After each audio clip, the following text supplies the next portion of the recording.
사회적 거리두기 2단계 시행으로 매장 손님을 받지 못하게 된 상점들이 다시 생계 위기에 처했습니다. 영업을 중단하는 가게도 늘기 시작했습니다. 수도권 감염 확산세가 줄지 않고 있는 상황인데요.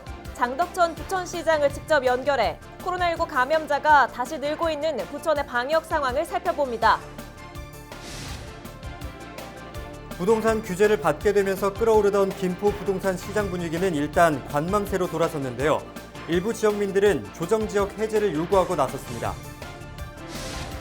개발 방안 때문에 앞서 2차례 부결됐던 부천 상동 영상문화산업단지 매각 동의안이 이번 정례회에서도 확정되지 못할 가능성이 커졌습니다.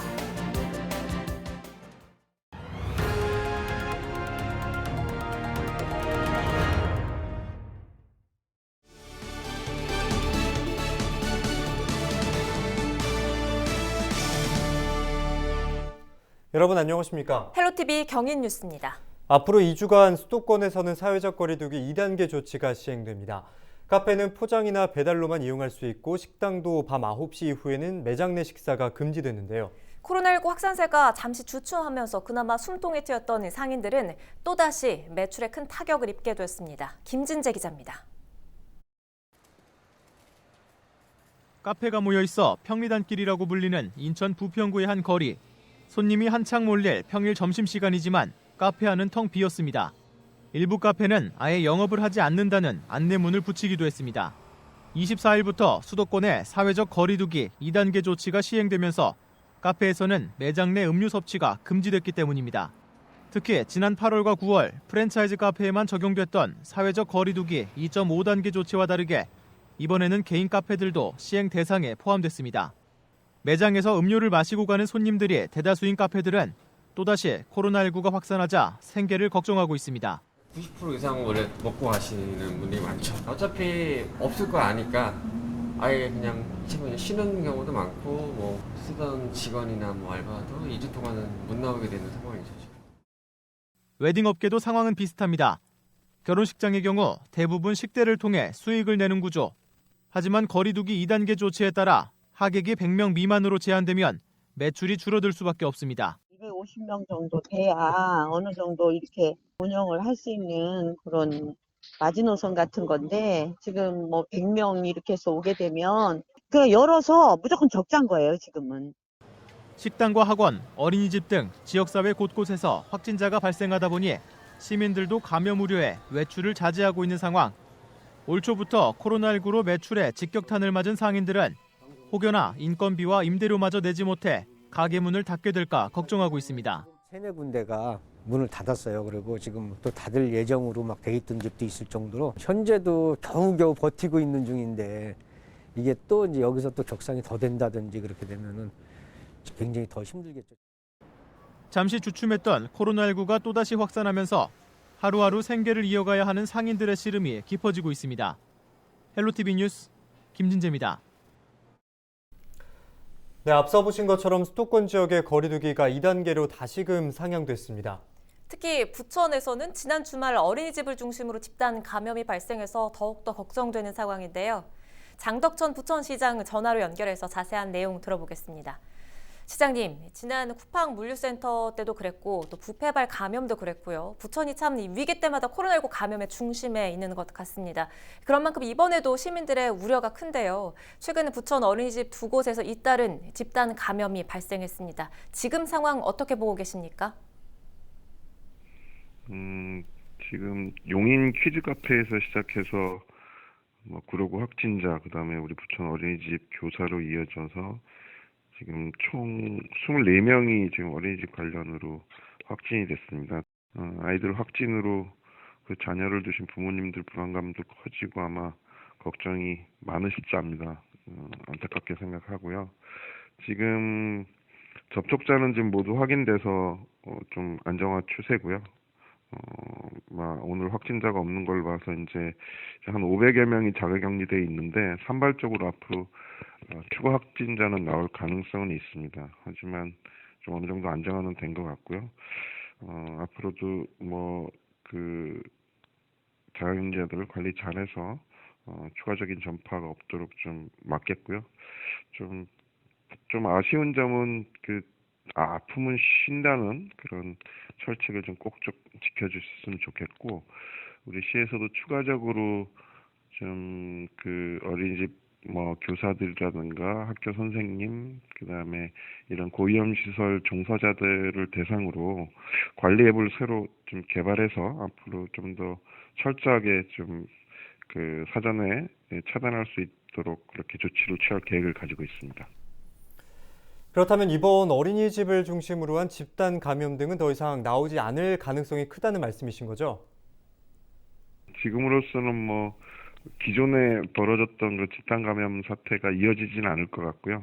아까 말씀드린 것처럼 자가격리된 분들 한 500여 명이 이제 산발적으로 한두 명씩 나올 수는 있는데, 그거 외에는 이미 차단이 다 됐다고 보시면 될 것 같습니다. 네. 이런 가운데 수도권 지역을 중심으로 이 사회적 거리두기 단계가 또다시 격상됐죠. 불가피한 조치다 이렇게 볼 수가 있을 텐데, 또 한편으로는 지역 소상공인들이 걱정됩니다. 특히 이번에는 연말연시 특수와 겹쳐서 더 힘들어질 수 있을 것 같은데, 골목 상권, 나아가서 지역 경제 침체에 대한 대책은 어떻게 갖고 계십니까? 지금 어쩔 수 없이 확진자가 너무 많이 발생되면서 거리두기 2단계로 들어갔는데요. 거기에 따라서 영업이 정지되거나 또는 영업 규제를 받는 곳들이 많이 늘고, 또 그에 따른 피해도 많아질 것 같은데요. 그래서 부천시는 기존에도 그래도 지난 봄, 그다음에 지금도 일부 진행 중인데 소상공인들에 대한 별도의 지원을 했습니다. 2차례에 걸쳐서 지난 봄에도 매출에 따른 지원을 했고요. 지금 요번에도 정부에서 영업이 중지됐던 곳은 200만 원, 그다음에 영업 제한받았던 곳은 최고 50만 원까지 이렇게 차별 지급했는데, 시에서 별도로 100만 원, 50만 원에서 지금 지원을 하고 있고요. 앞으로도 이 코로나19 사태가 올해 종식되지 않고 내년까지 지금 넘어간다는 예상들이 많아서, 내년에도 추가적으로 소상공인들을 위해서 대출 보증 지원을 올해보다 한 2배 정도로 한다든가, 또 지역경제 종합 대책을 또 유관기관과 같이 7개 분야 한 74개 사업 정도로 해서 여러 지원책들을 좀 마련 중에 있습니다. 코로나19가 예상보다 훨씬 더 장기화되고 있고 젊은 층의 감염이 늘어나고 있는 상황에서 방역에 대한 경각심마저 무너졌다는 우려가 곳곳에서 나오고 있습니다. 끝으로 시민분들께 당부의 말씀 부탁드립니다. 지금 연말 연시를 앞두고 이제 모임이 잦을 시기인데, 대부분 자제들을 많이 해주시고는 계신데 아직도 좀 우려스러운 모임들이 있고요. 특히 최근 들어서는 젊은 층 중심으로 확산세가 좀 빠르게 진행되고 있습니다. 크리스마스 연휴, 또 연말연시 연휴가 특히 우려되는 지점인데요. 좀 이번에는 특별하게 좀 모임을 자제해 주시고, 특히 방역수칙 준수가 무엇보다 중요하고요. 그중에서 마스크 착용 잘 해주시기 부탁드리겠습니다. 시에서도 우리 공무원들이 최선을 다해서 대응체계 구축해서 노력하겠고요. 방역수칙 준수가 최고라고 생각합니다. 잘 부탁드리겠습니다. 네, 오늘 말씀은 여기까지 듣겠습니다. 지금까지 장덕천 부천시장이었습니다.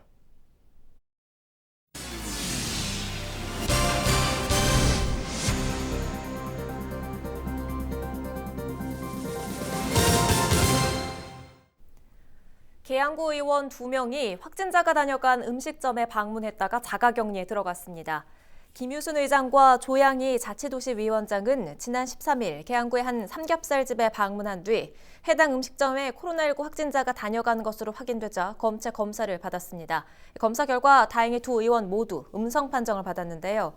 두 의원은 자가격리 마지막 날인 26일 재검사를 받은 뒤 음성 판정이 나올 경우 계양구의회 정례회 일정에 참석할 예정입니다. 네, 부동산 규제를 받게 되면서 끌어오르던 김포 부동산 시장 분위기는 일단 관망세로 돌아섰습니다. 지역 부동산 시장 전망을 바라보는 시선은 엇갈리고 있는 가운데 주민들 사이에선 정부 발표를 비난하는 격앙된 목소리도 섞여 나오고 있습니다. 이세진 기자가 보도합니다. 지난 석 달 동안 김포 아파트값 상승률은 전국 최고 수준을 기록했습니다. 외지인이 김포에 집을 산 비중도 1년 전보다 2배 가까이 올랐습니다. 그러나 김포가 조정지역에 포함되면서 분위기는 한풀 꺾였습니다. 집을 내놓은 사람도 집을 사려는 사람도 일단 관망세로 돌아섰습니다. 거래 자체가 뜸해진 건 사실이고요. 매도자들도 예전 금액을 고수하고 있고 매수자들은 급매물이 출현하지 않을까 하고 시장을 관망하고 있고 보이지는 않지만 기싸움이 실제로 팽팽하게 벌어지고 있습니다. 거래량은 줄었지만 집값에 대한 전망은 엇갈리고 있습니다. 규제가 집값에 타격을 줄 것이라는 예측이 있는가 하면 개발 호재가 남았다는 기대도 나옵니다. 다만 지역 주민들 사이에서는 정부 발표 자체를 아예 물러야 한다는 다소 강경한 반대 목소리도 나옵니다. 신도시 주민들은 교통 인프라도 갖추지 못한 김포에 부동산 규제가 웬 말이냐며 반발하고 있습니다. 특히 국토부가 김포를 조정지역에 포함하는 이유로 아직 확정되지도 않은 GTX-D를 언급했다가 이내 말을 바꾸면서 논란은 더 커졌습니다. 한강 신도시는 일단은 이제 교통에 대한 인프라도 아무것도 없는 상황인데 타 2기 신도시에는 일단은 다 발표가 되고 공사를 들어가는 입장인데 아무것도 없는 김포시에다가 도대체 이렇게 지정했다는 것 자체가 완전히 불합리하다고 생각하는 거죠, 제 입장에서. 정부는 이번 발표 이후에도 시장 상황에 따라 언제든지 추가 규제에 나설 수 있다는 입장. 그러나 김포 규제 이후에도 파주 같은 인접 비규제 지역에서 풍선 효과가 나타나면서 정부 규제책 자체를 회의적으로 보는 시각은 더 늘어나고 있습니다. 헬로티비 뉴스 이세진입니다. 김포 지식산업센터에 입주한 업체들 가운데 62곳이 취득세를 부당하게 감면받은 것으로 드러났습니다. 김포시는 지식산업센터 입주 업체들 가운데 취득세를 감면받은 업체 189곳을 조사한 결과 감면 목적에 맞지 않게 사업장을 사용한 업체 62곳을 적발했습니다. 김포시는 이들 업체들의 취득세 2억 9,100만 원을 추징하고 의무사항에 대해 고지했습니다. 지식산업센터에 입주한 업체는 제조업과 정보통신업, 지식산업 용도로 사업장을 활용한 경우에만 취득세와 재산세를 감면받을 수 있습니다. 개발 방안에 대한 논란으로 앞서 2차례 부결됐던 부천 상동 영상문화산업단지 매각 동의안이 이번 정례회에서도 확정되지 못할 가능성이 커졌습니다. 부천시의회 재정문화위원회는 24일 오전 상임위원회를 열고 해당 안건에 대해 표결한 결과 찬성 4표, 반대 5표로 일단 보류됐다고 밝혔습니다. 해당 상임위에서는 효율적인 개발 방식에 대한 찬반이 끝내 엇갈린 것으로 전해졌습니다. 부천시의회는 이에 따라 이번 회계안의 상동 영상문화산단에 대한 논의가 추가로 이어질 수 있을지는 아직 미정이라고 덧붙였습니다.